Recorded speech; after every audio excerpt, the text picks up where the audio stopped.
నమస్తే ఫ్రెండ్స్, నా మాట ఫుడ్ ఛానల్కి స్వాగతం. ఈరోజు వీడియోలో కొత్తిమీర పచ్చడి తయారీ విధానం చూద్దాం.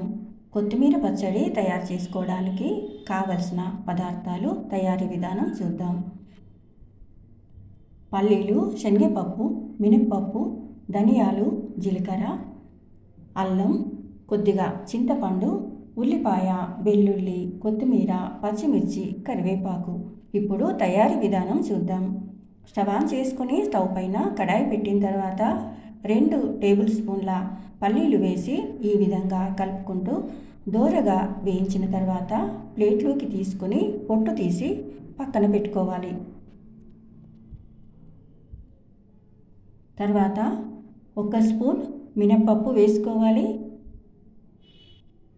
1 స్పూన్ శనగపప్పు వేసుకోవాలి.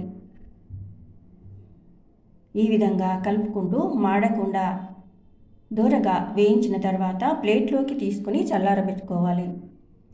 అదే కడాయిలో కొద్దిగా ఆయిల్ వేసి వేడైన తర్వాత పచ్చిమిర్చి వేసుకోవాలి, కొద్దిగా జీలకర్ర, 1 స్పూన్ ధనియాలు వేసుకోవాలి, కట్ చేసిన ఉల్లిపాయ ముక్కలు, అల్లం, వెల్లుల్లి వేసుకోవాలి, కొద్దిగా చింతపండు వేసుకోవాలి, కరివేపాకు వేసుకోవాలి.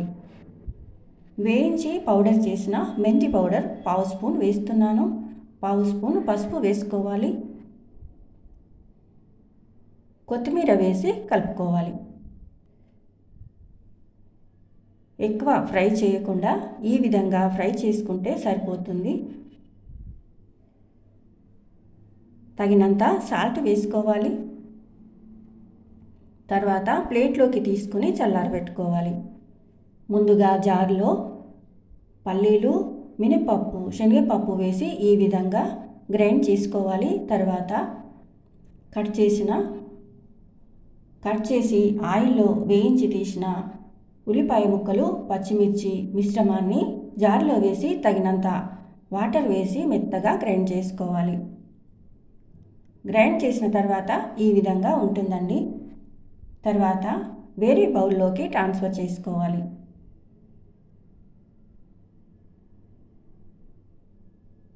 తర్వాత పోపు పెట్టుకోవాలి. కడాయిలో కొద్దిగా ఆయిల్ వేసి వేడైన తర్వాత ఆవాలు, జీలకర్ర వేసుకోవాలి, ఎండుమిర్చి వేసుకోవాలి, పసుపు వేసుకోవాలి, కరివేపాకు వేసుకోవాలి. ఈ పోపుని కొత్తిమీర పచ్చడిలో వేసి కలుపుకోవాలి. వేడి అన్నంలో ఈ పచ్చడి కలుపుకొని తింటే చాలా టేస్టీగా ఉంటుందండి. ఈ వీడియో మీకు నచ్చిందనుకుంటాను. Thank you for watching.